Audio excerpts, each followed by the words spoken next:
Estados Unidos e Irán están en conversaciones para poner fin a la guerra. Gracias por acompañarnos en I24 News en inglés. Soy Nicole Sedek, en vivo desde Tel Aviv. Donald Trump, presidente de Estados Unidos, hizo el anuncio en su cuenta de Truth Social. El presidente declaró a la prensa que podría haber un acuerdo, pues ya hay consenso en unos 15 puntos. El punto es que Irán aceptó no tener armas nucleares. Esto proviene directamente del presidente de Estados Unidos. Los líderes iraníes que siguen vivos dicen que Trump miente y no ha habido conversaciones. Hablaremos de las declaraciones iraníes, pero antes, el primer ministro Benjamin Netanyahu dio sus primeras declaraciones públicas tras el anuncio de Trump. Esto es lo que dijo el primer ministro. Hoy más tarde hablé con un amigo. Hoy temprano hablé con nuestro amigo, el presidente Trump. Trump considera que los logros de las fuerzas de defensa de Israel y el ejército estadounidense pueden ayudar a alcanzar los objetivos de la guerra mediante el acuerdo. Un acuerdo que protegerá nuestros intereses vitales. Al mismo tiempo, seguimos atacando tanto a Irán como al Líbano. Eliminamos de raíz el programa de misiles y el programa nuclear.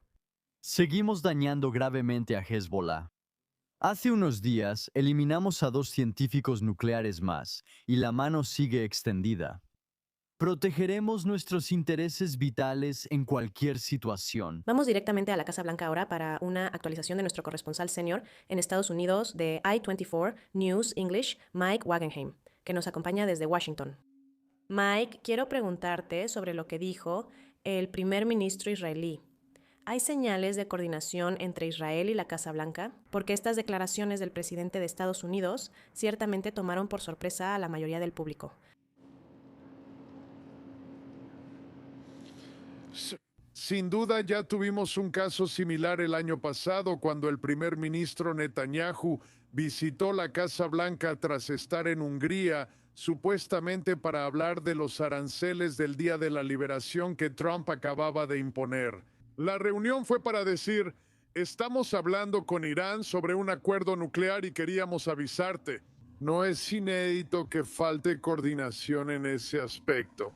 No parece ser el caso esta vez, aunque aún no se sabe cuánta coordinación hubo ni cuánto se informó a los israelíes durante las conversaciones. Tengan en cuenta que las conversaciones no llevaban tanto tiempo. Según el propio presidente, apenas comenzaron el fin de semana, así que no es como si se hubieran estado prolongando durante mucho tiempo aquí.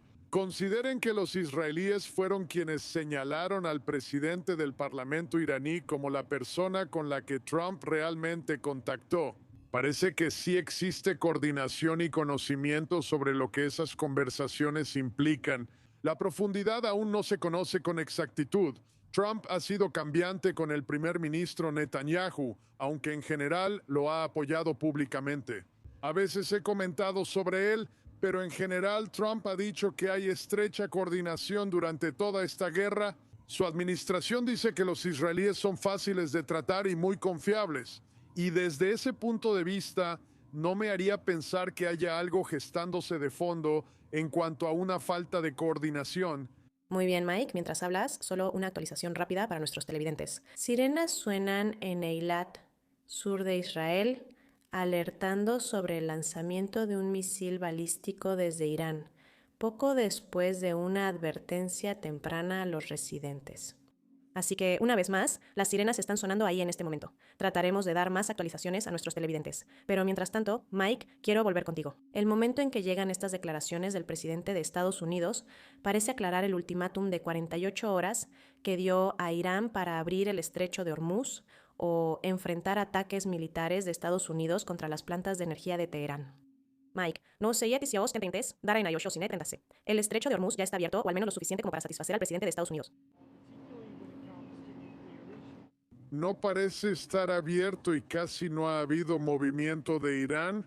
Están dejando pasar a quienes ellos quieren dejar pasar y realmente no ha habido ningún cambio en cuanto a los obstáculos que ponen para Estados Unidos, para sus aliados, básicamente para cualquiera que no crean que está de su lado.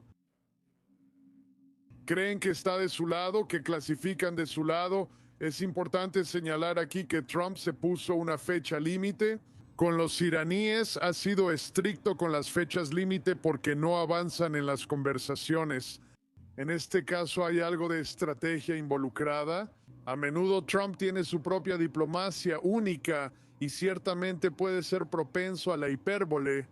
Quizás solo fue una estrategia para dar la impresión de que no estaba listo para atacar esas instalaciones energéticas. Él sabía que sus aliados del Golfo reaccionarían negativamente, pues serían los más afectados por los ataques a sus instalaciones energéticas, causando un efecto en cascada. Así que, incluso si las conversaciones no iban bien, incluso si está hablando con alguien que realmente no tiene autoridad, incluso si ni siquiera sabe con quién está hablando al final, al menos puede decir, oye, estamos en eso. Necesitamos más tiempo, 5 días o lo necesario para seguir discutiendo aquí. No solo les da tiempo a los iraníes, también se da tiempo a sí mismo para tener más margen, más espacio aquí para tomar este tipo de decisiones. Al atacar instalaciones energéticas iraníes, se expone a los aliados de Estados Unidos en el Golfo a represalias. Y es algo de lo que han estado muy recelosos, especialmente ahora que parece que realmente se están sumando como una especie de coalición, para decir que harán operaciones militares contra Irán si la situación se complica. Si ahora los pones en peligro innecesariamente puede tener el efecto de hacer que regresen al rincón del que salieron. Mike Wagenheim en vivo desde la Casa Blanca con actualizaciones. Gracias por la cobertura. También quiero dar paso ahora a la perspectiva iraní. En lo que respecta a Irán, estas conversaciones no se están llevando a cabo. Nos acompaña nuestra corresponsal senior de I24 News English para Medio Oriente, Ariel Osran. Ariel, el presidente de Estados Unidos, dijo que el país está tratando con el hombre que él considera el más respetado y el líder en Irán. Pero dime, Ariel, ¿quién es esa persona? Trump dijo que no es Mojtaba Khamenei. Correcto. Primero diré que los iraníes niegan conversaciones en curso y afirman que las declaraciones de Trump solo buscan bajar el precio del petróleo. Así han presentado la situación, negando informes de interacción con la administración Trump. Unas declaraciones clave antes de hablar de quién es la persona más fuerte e influyente en Irán actualmente.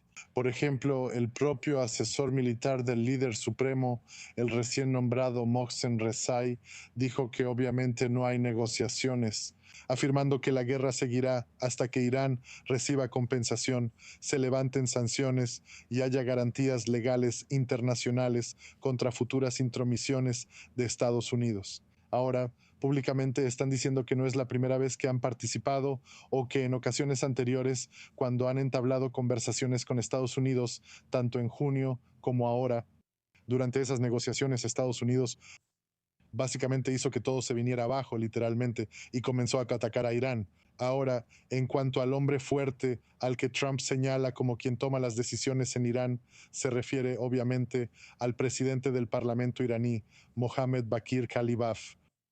Ahora, eso no quiere decir que Kalibaf sea necesariamente quien toma las decisiones en Irán, pero definitivamente es visto como uno de los funcionarios de más alto rango en el gobierno iraní. Un radical de línea dura con estrechos vínculos con la Guardia Revolucionaria, uno de esos interlocutores entre el gobierno, el líder supremo y la Guardia Revolucionaria. Ahora, Kalibaf mismo obviamente niega haber entablado conversaciones con Washington, diciendo que esto es noticia falsa, y añade que el pueblo iraní exige un castigo completo y sin remordimientos. No ha habido negociaciones con Estados Unidos. Esto se usa para manipular mercados financieros y petroleros y salir del atolladero de Estados Unidos e Israel. Sí, sin duda una declaración contundente por parte de la líder parlamentaria. Ariel, si habrá un acuerdo, ¿hay señales de lo que los iraníes y el régimen querrían incluir? ¿Qué haría falta para acabar la guerra en Medio Oriente y liberar el estrecho de Hormuz? Bueno, esa es una gran pregunta porque no estoy tan seguro de que en este momento las personas que están liderando Irán, de quienes estamos hablando, los extremistas radicales, ese es el grupo que básicamente ha tomado el control de la toma de decisiones en Irán. No estoy seguro de que quieran detener la guerra ahora. Ellos quieren seguir maximizando su capacidad de disuasión en la región para seguir infundiendo miedo entre sus vecinos. Y así que, en última instancia, lo que estamos viendo ahora, lo que ellos querrían ver, es un cese completo de los ataques israelíes y estadounidenses. Y eso es todo. Públicamente no dicen estar dispuestos a involucrarse en nada relacionado con el estrecho de Hormuz. Quieren mantener el estatus de ser quienes pueden decidir quién y cuándo puede viajar por este estrecho. Eso no basta para estadounidenses ni países del Golfo, quienes lo expresaron en las últimas 24 horas, así que no parece haber ningún punto en común entre las demandas estadounidenses y las iraníes, pero eso es solo de cara al público. Lo que está sucediendo a puerta cerrada, o al menos por teléfono o a través de mediadores, hemos visto que Omán y Pakistán han surgido como los principales interlocutores. Egipto y Turquía también han transmitido mensajes entre las partes. Es muy posible que estemos viendo que hay diferentes mensajes, más apertura por parte de los iraníes para hacer concesiones en estos mensajes secretos. En el ámbito público, Irán muestra una postura muy tensa y firme. Muy bien, Ariel Osran, con esas actualizaciones, solo un poco de perspectiva sobre lo que podríamos esperar desde el lado iraní. Gracias. Tenemos mucho más por discutir y me acompañan en el estudio para hablar de todo esto. Está con nosotros el general de división en la Reserva, Eitan Dango, exsecretario militar de 3 ministros de defensa israelíes y excoordinador de las actividades gubernamentales en los territorios palestinos, conocido como COGAT. Gracias por estar con nosotros. También está con nosotros nuestro corresponsal senior de I24 News English, Owen Alterman. Señores, hoy vivimos un día de noticias locas, acorde con las declaraciones del presidente de Estados Unidos que desconciertan al mundo. General Dangote, quiero empezar con usted. Si hay un acuerdo, ¿qué querría Israel que se incluyera en este acuerdo? ¿Existe alguna garantía de que podrían seguir atacando la producción iraní de misiles y las capacidades nucleares en el futuro cercano o lejano si surgen? Después de la declaración de Trump sobre darles a los iraníes, 48 horas antes de que empezáramos a atacar todas las centrales energéticas, nos quedó claro que estábamos llegando a un punto muy delicado. Este punto ya recibió respuesta antes. Después de 24 horas, ¿qué significa eso? Es un poco confuso, pero en mi opinión Trump no se atreverá a venir y decir lo que dice sin tener, digamos, el apoyo. Y la manera en que hay algún tipo de diálogo con la parte iraní, y no me importa con quién. Creo que en realidad solo digo que el presidente del Parlamento es la figura, pero pueden ser otros. Recordemos que los iraníes también sufren mucha presión, pero lograron cambiar los objetivos de esta guerra, pasando de su propio problema a las amenazas hacia el mundo y hacia Israel, especialmente con los desarrollos nucleares y el tema de los misiles. Lograron convertirlo en un problema energético global. Y de manera estratégica, al elegir este camino, han tenido logros. Sin embargo, creo que debemos esperar. Sobre Israel, está muy claro que Israel estará bajo la influencia de Trump con todas las decisiones que está tomando, pero decisión sin detener las actividades nucleares. Eso no será por medio año, ni 1 ni 3 años, sino por mucho tiempo para detenerlo por completo. De alguna manera se podrá supervisar de mover el uranio fuera de Irán, tal vez, u otras soluciones. Será un fracaso estratégico para Israel, aunque hemos logrado mucho hasta ahora. Incluso ahora, el ataque israelí continúa con los misiles, con la infraestructura nuclear, e Israel también tiene que abordar el tema de Hezbollah. No podemos terminar la guerra con Hezbollah sin desarmarlos y hacerlos débiles bajo las oportunidades libanesas. Pero ahora creo que lo más importante en manos de Benjamín Netanyahu es asegurarse de que este acuerdo establezca líneas muy claras en torno al tema nuclear en Teherán.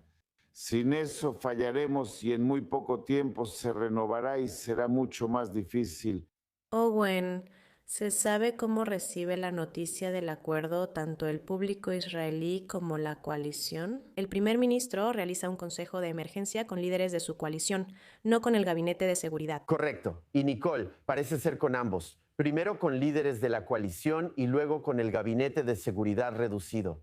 El funcionario más cercano, un grupo de asesores del primer ministro, Se cubre las espaldas en estrategia y, como mencionas, en lo político. En cuanto a cómo se está recibiendo esto, mira, creo que los israelíes están adoptando una actitud de cautela. Eso quedó claro en las noticias de la televisión esta noche. Algunos opinan que Donald Trump lanza esta idea por motivos propios o para ganar tiempo y traer infantes de marina, además de influir en los mercados petroleros, según lo escuchado recientemente. Sobre lo que Israel busca en el acuerdo, Nicole, creo que los israelíes no confiarán en que Irán lo cumpla.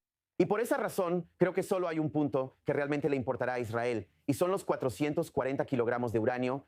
Una vez que salga del país, ya no importa si Irán cumple o no, simplemente ya no está. Si está en manos de los estadounidenses, que es lo que Donald Trump les dijo a los reporteros más temprano hoy, desde la perspectiva de Israel, eso sería un logro y una ganancia.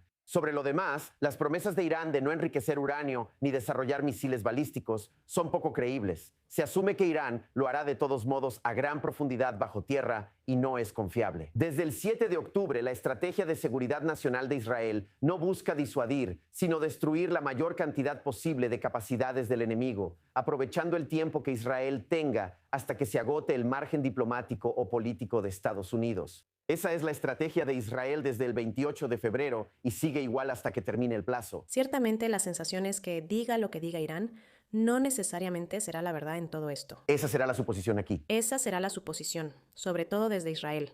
Quiero agregar otra opinión sobre la noticia del presidente de Estados Unidos. Nos acompaña el general retirado Joseph Botel, excomandante de CENTCOM y actual investigador del Instituto de Medio Oriente. General Botel, es un gusto tenerlo de vuelta con nosotros aquí en I-24 News English. Ahora, el presidente Trump dice que esta guerra podría terminar muy pronto, pero desde el punto de vista militar, ¿realmente ve las condiciones sobre el terreno para respaldar eso? ¿De qué plazo podríamos estar hablando? Bueno, gracias. Es un gusto estar de vuelta con ustedes. Bueno, creo que lo que está pasando con CENTCOM, ¿verdad? CENTCOM básicamente está ejecutando el plan operativo que tienen. Causarán el mayor daño posible a las capacidades militares iraníes para evitar que proyecten poder fuera de sus fronteras y seguirán presionando en ese sentido. Tenemos un problema urgente en el estrecho de Hormuz y al presidente le preocupa. Así que una parte importante de los esfuerzos de CENTCOM en este momento es realmente establecer las condiciones en caso de que tengamos que abrir el estrecho de Hormuz para permitir que el comercio fluya por esa vía marítima tan crítica. Por eso creo que la mayoría de nuestros esfuerzos van en ese sentido, pero las Fuerzas Armadas va a seguir presionando tanto como pueda hasta que reciba más instrucciones de nuestros líderes civiles. Con el estrecho de Hormuz, incluso si se abre en el futuro inmediato, ¿qué pasará en el futuro lejano? ¿Puede realmente acabar la guerra si no se aborda plenamente el estrecho de Hormuz de manera que Irán no pueda seguir amenazando las rutas marítimas mundiales en el futuro? Sí, tienes razón. Debemos abordar la situación en el estrecho de Hormuz. Tenemos socios muy preocupados por esto y tendrán que participar en algún momento. Pero sí, dejar eso bajo el control de Irán no sería un buen resultado, incluso eliminando su capacidad de armas nucleares y disminuyendo todas sus otras capacidades militares. No queremos dejarlos en una situación donde ellos puedan decidir qué pasa y qué no. Mientras se habla del posible fin de la guerra, miles de infantes de marina estadounidenses van hacia la región y podrían llegar el viernes. ¿Qué indica esto sobre cuán seriamente el Pentágono considera el riesgo de una mayor escalada o incluso la realidad en el terreno? El Pentágono busca que el presidente tenga el mayor número de opciones posibles. Una ventaja de que las unidades de infantería de marina se dirijan al Medio Oriente es que da a nuestros comandantes en el terreno mucha flexibilidad y capacidad de acción. Pueden realizar tareas en tierra o ser fuerzas de reacción rápida, como se ha mencionado. Envían un mensaje claro de que Estados Unidos está decidido a lograr sus objetivos militares y otros en la región, cumpliendo varios propósitos. Podrían ir a tierra, pero ofrecen flexibilidad al comandante y varias opciones al presidente. General Botel, desde su experiencia en CENTCOM, ¿cómo definiría la victoria en este tipo de conflicto? ¿Estamos cerca de una victoria decisiva?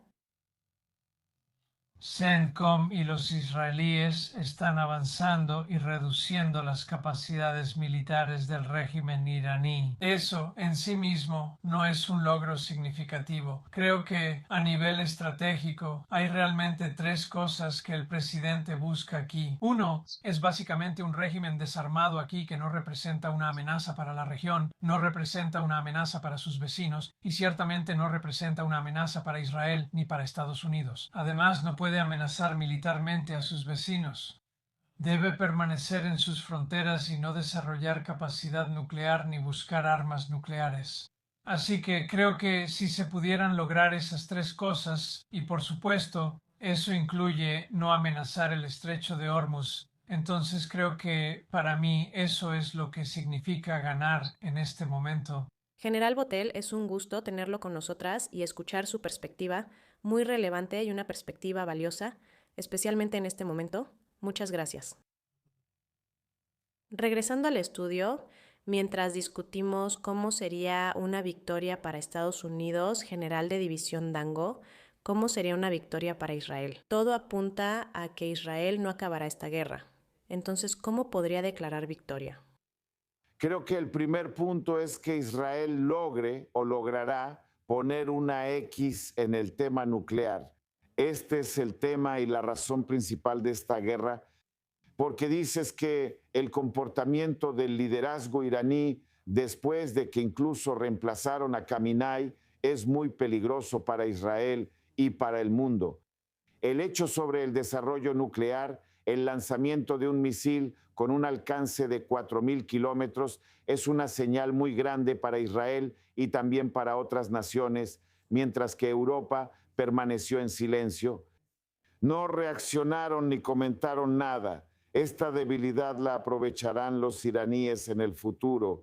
Pero como israelí me gustaría ver que el tema de la amenaza nuclear ya se haya superado. ¿Y cómo hacerlo? Estoy de acuerdo con en sacar fuera los 440 kilogramos de uranio y causar grandes daños a las instalaciones en la infraestructura nuclear, con una perspectiva de restablecer la organización que lo controlará y hará algún reconocimiento en esta área y detenerlo mucho tiempo. Ese sería, digamos, el logro a futuro, porque el daño a los misiles, al desarrollo, a la industria y a las fábricas y también a otro tipo de, digamos, infraestructura en todo Irán ya se ha logrado. Pero el punto principal es lo nuclear. Sin eso, como dije al principio, no será un logro. Será mucho peor al día siguiente, no después de 2 meses, sino después de unos pocos meses ya, porque vimos eso. Los iraníes inmediatamente regresan y reanudan sus actividades después de la última operación y logran hacer las cosas de otra manera sin eso. Creo que para Estados Unidos, además de lo nuclear, es necesario otro arreglo en Hormuz. Y para prevenir en el futuro, para evitar una interrupción energética que Irán está amenazando al mundo entero con minas, con barcos y cohetes, esa es la misión principal. Eso depende de Estados Unidos, ya que los demás socios son débiles, tienen miedo y no se atreven a actuar. Y me refiero a los países europeos y también a los países del Golfo, que estuvieron muy callados en su reacción. Estados Unidos e Israel han enfrentado esto juntos, sin mucha ayuda de otros países. Owen, este tipo de conversaciones requieren manejar muchas cosas. ¿Alguna señal de quiénes podrían ser los mediadores potenciales o en qué país podrían llevarse a cabo realmente estas negociaciones? Bueno, Pakistán ha estado en las noticias, Nicole, durante las últimas horas, y los pakistaníes le dijeron a CNN que estarían felices de albergar las conversaciones, suponiendo que ambas partes estén de acuerdo. ¿Y por qué no lo harían? Obviamente, eso pone a Pakistán al frente. Desde Ucrania hasta Gaza se observa una competencia por mediar. Los países ven ventajas en ser mediadores, algo presente durante décadas en el conflicto israelí-palestino.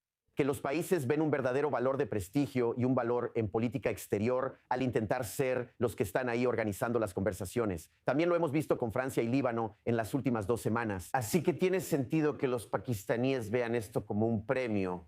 Sobre los objetivos de Israel, me planteo 4 preguntas basándome en lo que hemos visto y discutido en semanas recientes. ¿Hemos hecho todo para debilitar a Irán y quitarle capacidades? ¿Hemos preparado el terreno para derrocar su régimen a mediano o largo plazo?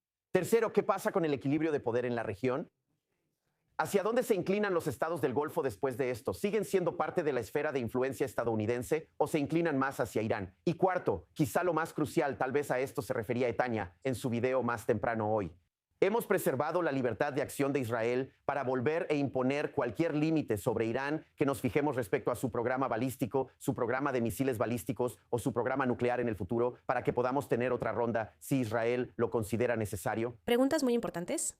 Esperemos poder profundizar un poco más en ellas. Caballeros, quédense con nosotros aquí en el estudio. Vamos a una pausa muy breve, pero tenemos mucho más que discutir cuando regresemos, así que no se vayan. Quédense aquí en i24 News.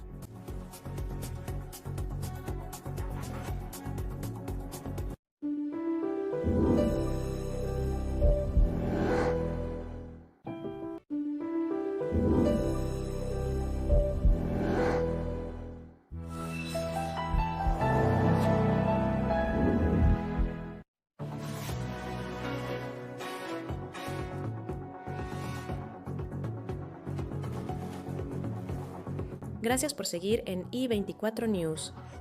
Las Fuerzas de Defensa de Israel publicaron nuevos datos en el día 24 de la guerra con Irán.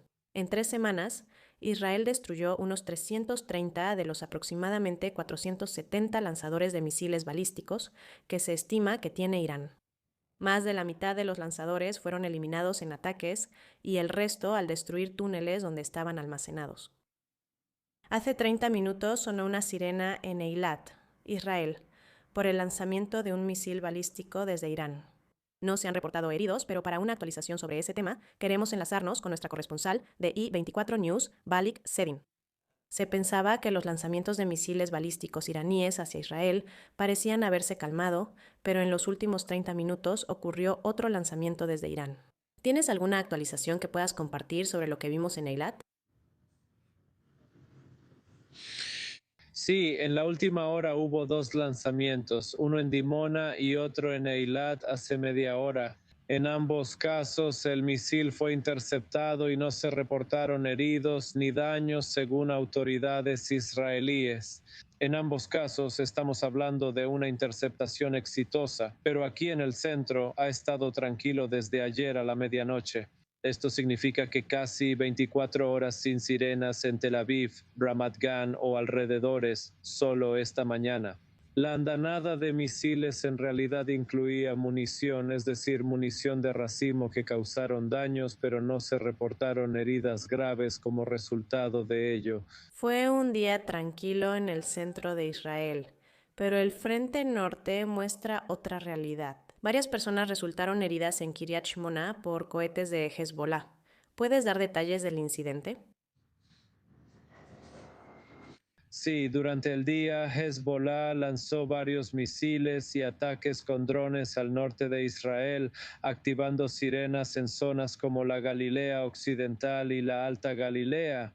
Alrededor del mediodía, una andanada de misiles impactó en 2 sitios de Kiryat Shmona, la ciudad más grande del norte de Israel, en la Alta Galilea, cerca de la frontera.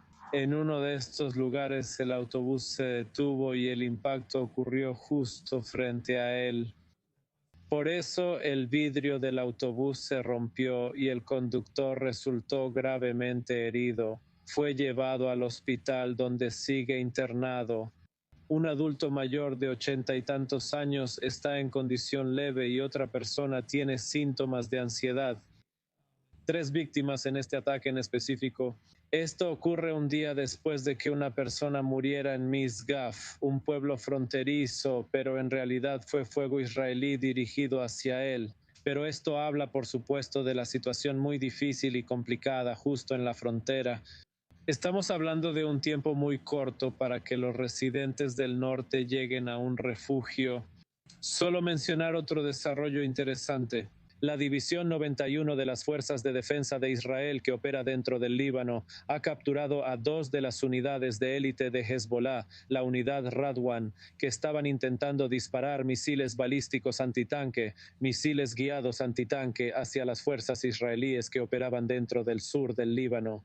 Y las fuerzas de defensa de Israel sí emitieron un comunicado sobre esto, mencionando un detalle importante más, que ambos operativos provienen del área de Bicar justo al inicio de la operación el 28 de febrero, lo que significa que están refutando las afirmaciones de las Fuerzas Armadas libanesas de que han despejado todo el sur del Líbano. Están evitando que los operativos de Hezbollah crucen hacia allí. Eso demuestra nuevamente que las Fuerzas Armadas libanesas no cumplieron y no despejaron el sur del Líbano.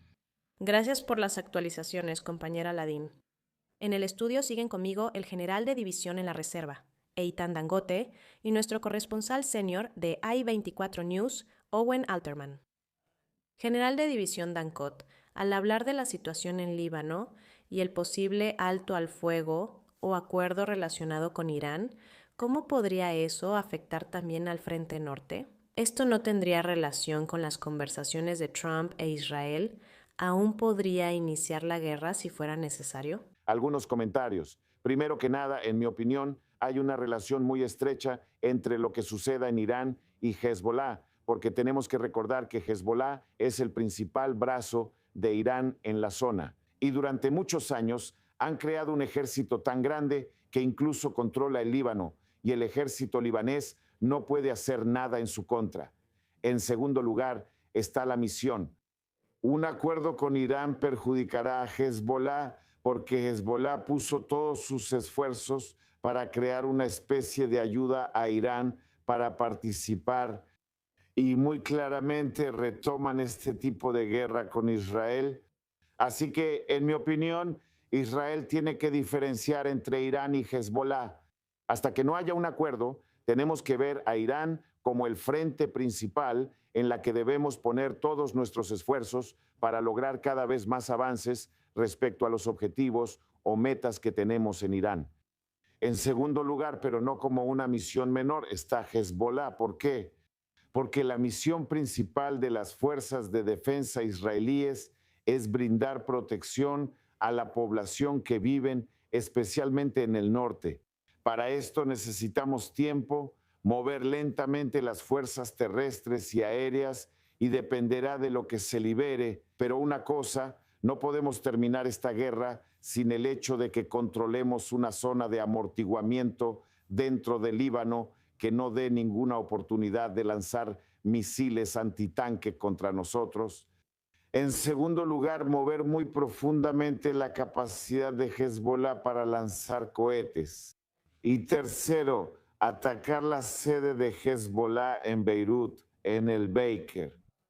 Pero por otro lado, debido a que Hezbollah es débil, también debemos ver cómo podemos desarrollar este tipo de política. Conversaciones con el presidente y el gobierno del Líbano, que ya declararon que quieren abrir canales directos con Israel en estas circunstancias. No debemos desaprovechar esa oportunidad. Tenemos que aprovecharlo, pero de una manera en la que nosotros hagamos la mayor parte del trabajo por el país libanés, porque ellos no pueden hacerlo. Owen, ¿hay alguna señal de estos canales diplomáticos hasta ahora o de que Israel esté intentando separar a Hezbollah de Irán? Si Washington quiere que termine, ¿de verdad acaba todo? Buena pregunta, Nicole. ¿Qué rol tiene el Líbano en las pláticas sobre Irán? En teoría, si Washington lo desea, Israel aceptaría un alto el fuego en Líbano. De nuevo, Israel debe entender que aunque logre todos los objetivos que Eitan expuso, eso podría no ser suficiente y en el futuro habría otra ronda con Hezbollah. Puede que Irán esté dispuesto a comprometerse, según algunos medios israelíes esta noche. De nuevo, si realmente lo cumple es otra historia, pero al menos comprometerse como parte del acuerdo a no financiar ni apoyar a Hezbollah. Eso sería un logro diplomático, de nuevo, con un asterisco muy importante. Me parece que sería muy difícil hacer cumplir eso y asumir que los iraníes lo respetarían. Es prometedor considerar conversaciones con el gobierno libanés. Según lo informado por medios israelíes durante las últimas 2 semanas, Netanyahu nombró a Ron Dermer, su colaborador cercano desde hace años, para encargarse del tema libanés. Esto mostró la confianza de Netanyahu en el tema libanés, ya que no lo habría dado a alguien tan importante como Ron Dermer si no creyera que podría dar frutos. Y aunque evidentemente el gobierno libanés no tiene la capacidad de hacer cumplir sus restricciones sobre Hezbollah, el hecho de que esté dispuesto a hacerlo y el hecho de que esté dispuesto a reunirse públicamente con Israel, incluso potencialmente a nivel ministerial, es algo que creo que hay un consenso creciente en Israel de que se debe aprovechar. De nuevo, sin comprometer la importantísima necesidad de logros militares en un mundo posterior al 7 de octubre. Seguimos monitoreando este frente, sobre todo en relación con las noticias del día y su vínculo con Irán. Algunos mercados petroleros reaccionan de forma dramática al cambio de tono de Washington tras varios días de alzas motivadas por el temor a una posible guerra más amplia. El crudo cae casi 8% tras declaraciones de Donald Trump sobre que la situación en el estrecho de Hormuz está resuelta y sobre lo que calificó como conversaciones productivas con Irán. Aunque bajaron, algunos precios siguen altos y los riesgos persisten. Ahora nos acompaña Harry Stepanian, experta independiente en energía y agua y cofundadora del Centro de Cambio Climático de Irak desde Dubái, Emiratos Árabes Unidos. Harry, más allá de la retórica, nada ha cambiado. No se ha reabierto el estrecho de Hormuz ni hay acuerdo verificado con Irán. El flujo de petróleo no se ha restablecido. ¿Es solo percepción? ¿Por qué el cambio tan drástico? Bueno, gracias por invitarme. Sí, de hecho ahora hay bastantes señales en el mercado, por eso los precios están bajando un poco. Una de ellas es que el viernes Estados Unidos liberó alrededor de 42,000 millones de barriles de su reserva estratégica. Esa puede ser una de las razones por las que bajan los precios del petróleo. Por supuesto, el tuit del presidente de Estados Unidos también alivió un poco los precios. Y también supimos por Bloomberg hoy por la tarde que un buque petrolero muy grande que transporta 2 millones de barriles desde Irak ha cruzado el estrecho. Así que esas son buenas señales de que probablemente la situación es un poco más alentadora, al menos por los próximos 5 días, hasta ver qué sucede. Después de la fecha límite, la nueva fecha límite que el presidente Trump ha establecido. Bueno, aunque estamos viendo este alivio momentáneo, ¿qué tan seguro es el transporte marítimo a través del estrecho de Hormuz en este momento? ¿Los mercados energéticos aún son vulnerables a interrupciones repentinas en cualquier momento? Aún así, el riesgo es alto.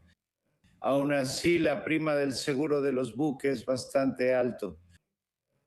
Nada ha cambiado, excepto que probablemente Irán está permitiendo que algunos de esos buques que transportan crudo, probablemente a China o India, pasen por el estrecho. Así que el mercado básicamente está respondiendo a esos acontecimientos. Veremos qué va a pasar en los próximos días, si otros buques varados en el Golfo lograrán pasar por el estrecho. Eso definitivamente tendrá un impacto en los precios. Muy bien, pues en otras noticias relacionadas, la Agencia Internacional de la Energía dice que al menos 40 activos energéticos han sido dañados en 9 países durante el transcurso de esta guerra. Dada esa magnitud, ¿están los mercados subestimando el riesgo estructural para el suministro de energía regional a pesar de esta caída temporal en los precios del petróleo? Sí. De hecho, fue una declaración bastante seria de Fatih Birol sobre las 40 o 44 instalaciones gravemente dañadas, principalmente en la región del Golfo. De hecho, tomará algo de tiempo volver a poner en funcionamiento esas instalaciones de manera normal. Situación. pero veremos cómo responderán esos países a la declaración de Fatih Birol sobre esto. Normalmente no escuchamos, especialmente de los estados del Golfo, sobre el estado de sus instalaciones de petróleo y gas hasta que probablemente termine la guerra. Hasta entonces, en realidad no sabemos la magnitud del daño de estos 40 o 44 instalaciones, pero según la IE están gravemente dañadas. Bueno, entonces me gustaría saber cuánto tiempo podría tomar reconstruir parte de esta infraestructura energética, o si esa pregunta aún no tiene respuesta, cuánto tiempo podría causar interrupciones en la región de manera realista. Es una buena pregunta en realidad. Es cuestión de tiempo y también de inversión. Si están muy dañadas, restaurarlas costará miles de millones de dólares y tomará algo de tiempo volver a la operación normal. Especialmente creo que las instalaciones de gas en Qatar resultaron gravemente dañadas y eso definitivamente impactará en el mercado del gas a largo plazo hasta que Qatar vuelva a su nivel normal de exportación. Harry Stepani, gracias por acompañarnos hoy en i24 News y por tu perspectiva. De regreso en el estudio, Owen, quería preguntarte por qué algunos, sobre todo en Estados Unidos, argumentan que la maniobra del presidente fue solo para bajar los mercados petroleros. ¿Puedes desglosar ese argumento y lo que estamos oyendo? Hay un argumento similar que se ha discutido en la TV israelí durante la noche, Nicole. Así que los estadounidenses no son los únicos en especular. Pero mira, esto realmente sucedió el lunes por la mañana en Estados Unidos, cuando los mercados petroleros iban a abrir y los futuros del petróleo también empezarían a cotizar en la bolsa. No es un tema menor para este presidente. Y que, según esta teoría, este mensaje tenía la intención de calmar esos mercados y al menos darle a Donald Trump algo de tiempo antes de que luego intensifique la guerra de una u otra manera y también pueda traer más marines y más recursos a la región. Hay que decir, en retrospectiva, que esto va de la mano con lo que sucedió a lo largo de enero, pero a una escala mucho, mucho mayor, por supuesto, trayendo recursos estadounidenses al Medio Oriente y solo entonces avanzando con la guerra. Al mismo tiempo, debemos recordar que Estados Unidos estaba llevando a cabo negociaciones con Irán.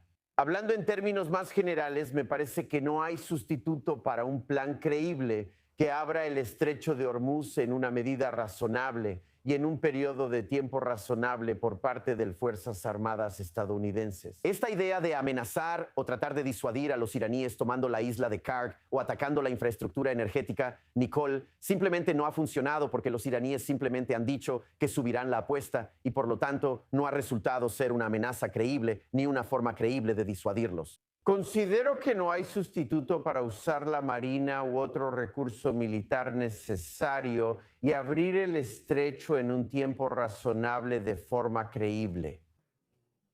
Lo que vemos de los expertos militares, y admito que no soy uno de ellos, pero trato de leerlos y resumir lo que dicen, es que esa opción está ahí. No es fácil, pero existe. Actualizaciones rápidas, si tienes algo para compartir. Estoy de acuerdo, pero pienso que el movimiento de los Marines tomará algunos días más.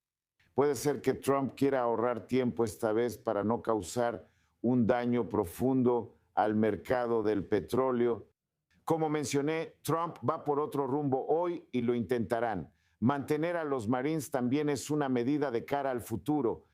Él requiere la presencia estadounidense en la región para el futuro, aunque habrá un cambio. Un cambio que aún habrá que esperar a ver. Gracias al mayor general y reservista Eitan Dangot por su valiosa perspectiva en el día 24 de estas actualizaciones de la guerra.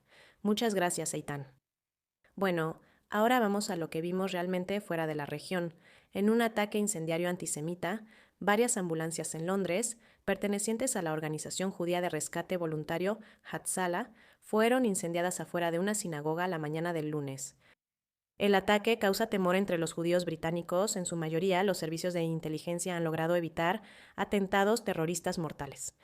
Pero los ataques del año pasado contra la sinagoga de Manchester pasaron desapercibidos. Joe Brown conversó con Jonathan Hall, el zar legal antiterrorista británico, sobre la creciente amenaza interna y de agentes extranjeros como Irán. Jonathan Hall, gracias por acompañarnos. Hemos visto el ataque a las ambulancias Hatzola en Golders Green, Londres.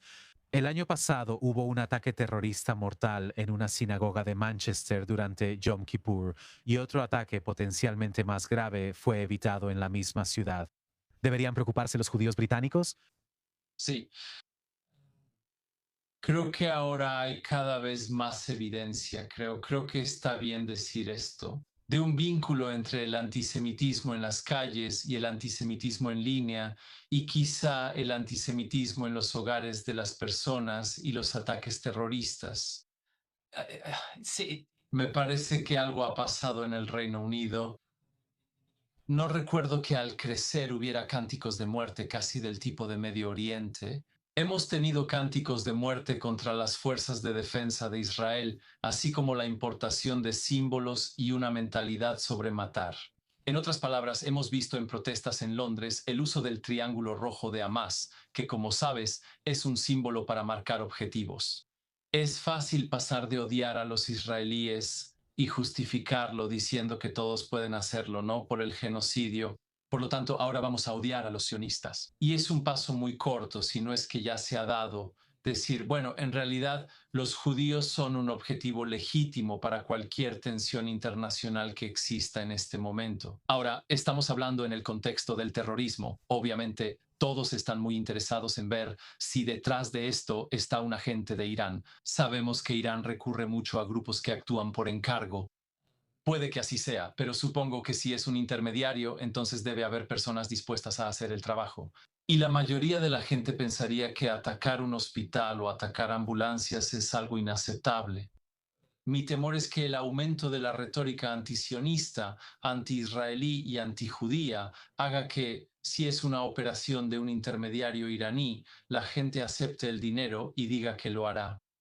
Como mencionaste al final, un grupo con vínculos con el cuerpo de la Guardia Revolucionaria iraní se ha atribuido la responsabilidad de este ataque. Aún no hay arrestos, así que no podemos decirlo con certeza. ¿Qué tan fuertes son los vínculos del CGRI y el régimen iraní en el Reino Unido? Sí, hay dos tipos de influencia iraní, una de ellas reconocida por la policía antiterrorista y nuestras agencias de inteligencia, que es la verdadera amenaza física para personas que trabajan en Irán TV objetivos judíos. En los últimos 12 meses hubo varios arrestos de alto perfil, mostrando que las autoridades saben que Irán intenta intervenir y realizar ataques cinéticos, asesinatos, apuñalamientos, etc. El otro aspecto es diferente. ¿Cuál es el impacto a largo plazo y más subversivo de Irán? Por eso en el Reino Unido la gente habla de la influencia en centros islámicos, escuelas y universidades. Creo que la verdad es que es bastante difícil saber cuánta influencia tienen, porque en este momento la gente está lidiando con la amenaza cinética, es decir, la amenaza de ataques, en lugar de ese tipo de efecto subversivo a largo plazo. El CGRI actúa probablemente mediante intermediarios, ya que el Reino Unido es un entorno operativo difícil, como dicen. Así que será difícil para los miembros acreditados del CGRI operar incluso de manera encubierta dentro del Reino Unido. Pero claro, el Internet hace que ahora sea muy fácil contactar a personas y decirles, puedes hacer un trabajo. Quizá la persona esté de acuerdo fundamentalmente con las aspiraciones de Irán y esté feliz de llevar a cabo un ataque. Puede que el pago sea suficiente. Quizá estén presionando a las comunidades de la diáspora aquí. Y se dice que si no haces algo por nosotros en el Reino Unido, entonces tu familia será presionada en Irán. Así que hay varias formas, pero casi puedes garantizar que Internet estará detrás de esto. En otras palabras, Irán se pondrá en contacto con las personas y les dirá, tienes que hacer algo. Los judíos británicos sienten que solo esperan otro ataque terrorista, considerándolo inminente e inevitable. Entonces, si este es el caso, ¿qué pueden hacer para prepararse ante tal eventualidad? Lamento profundamente la construcción de muros más altos. Quiero decir, no sé si el público en general se da cuenta de cuántos voluntarios de seguridad y personal de seguridad pagado están presentes afuera de las sinagogas y escuelas. Temo que esa será la respuesta inevitable. Muros más altos, más financiamiento, etc. Pero quiero decir, estoy seguro de que los judíos británicos buscan algo más que eso, que es tratar de atacar este problema desde la raíz. Sospecho que a medida que aumenta el ritmo de los ataques y que se apunta cada vez más a los judíos, sospecho que habrá cada vez menos tolerancia para la actividad antisionista en las calles, aunque tenemos tradición de libertad de expresión, protesta y manifestación. Creo que el contexto ha cambiado. Si la gente habla de muerte o de globalizar la intifada debido a tantos ataques, no me sorprendería que cambien nuestras leyes sobre protestas y permisos para marchas. Me refiero solo a protestas donde la policía tiene más control. En Internet las cosas son realmente sombrías. No sé qué aparece en tu feed ni en el de otras personas. La capacidad de las empresas tecnológicas y la disposición de las empresas tecnológicas para identificar cada pieza de información que podría, por ejemplo, amplificar una teoría de conspiración, lo cual puede llevar a alguien al límite, es realmente difícil. Así que me temo que es una perspectiva bastante sombría en el sentido de que todo esto se trata de... Bueno, las teorías de conspiración tienen mucha presencia en Internet y ese es un ámbito donde el alcance de las autoridades es bastante limitado en este momento. Bueno, esperemos que estos temores sigan siendo solo temores y que no se conviertan en una realidad de ningún tipo. Jonathan Hall, muchas gracias por compartir su perspectiva con nosotros. De nada. Una mirada muy importante sobre cómo se podrían sentir las repercusiones de esta guerra, especialmente en las comunidades judías de todo el mundo en este momento. En ese sentido, vamos a una pausa muy breve aquí en i24 Noticias, pero no se vayan a ningún lado. Aún nos queda una hora de actualizaciones. Todo en el día 24 de Estados Unidos, Israel y su guerra con Irán. Recuerden el titular de hoy. Donald Trump, presidente de Estados Unidos, afirma que la guerra podría acabar pronto tras iniciar conversaciones con Irán para resolver el conflicto. Muchas más actualizaciones para ustedes en la próxima hora, así que no se vayan a ningún lado. Quédense con nosotras aquí en i24 News.